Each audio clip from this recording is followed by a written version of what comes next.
कनिहा के कर धन बना ले। सुन सुन वो गोंदा फूल तोर कनिहा के कर धन बना ले। सुन सुन वो गोंदा फूल, सुन सुन वो गोंदा फूल ते हवच ब्यूटीफुल। सुन सुन वो गोंदा फूल ते हवच ब्यूटीफुल।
घर तो लवो नहावत तरिया मन मोर बौरा के ले लेते हो कबैया।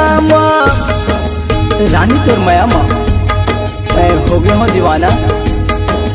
रानी तोर माया माँ मैं हो गया हूँ दीवाना। तोला देख देख के धनेश के थे फलाना ढेकाना। देख डार तो लवो नहावत तरिया मन मोर बौरा के ले लेते हो कबैया। मन मोर बौरा के ले लेते हो कबैया।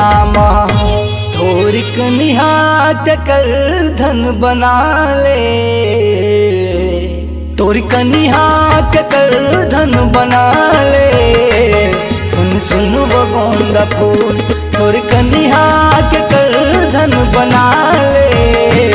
सुन सुन वो गोंदा फूल।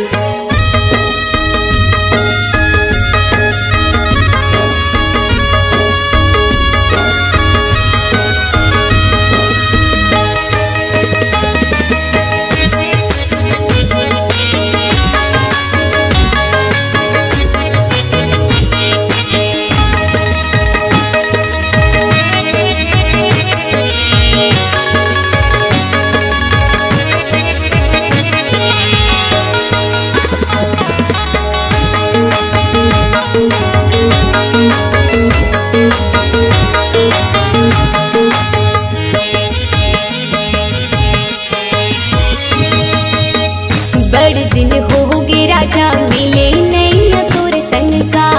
अब तो बता दे माया कत का है मोर सेगा। सही माँ पक्का मैं कर दज मोला। मैं तोर माया ना नहीं समझ रही पगली। सुनना एक बात बोला आई लव यू जानू। बड़े दिन होंगे राजा मिले नहीं तोर संग का। अब तो बता दे माया कत का है मोर सेगा। अब तो बता दे माया कत का है मोर सेगा। अत का ज्यादा छन मोहला सतारे। अत का ज्यादा छन मोहला सतारे। कर ले माया कबूल। अत का ज्यादा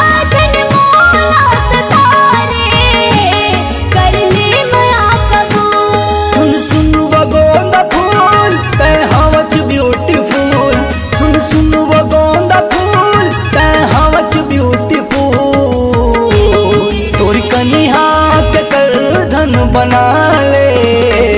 सुन सुन वो गोंदा फूल तोर कनिहा के कर धन बना ले। सुन सुन वो गोंदा फूल। अत का ज्यादा छन मोहला सतारे। कर ले माया कबूल। सुन सुन वो गोंदा फूल। कर ले माया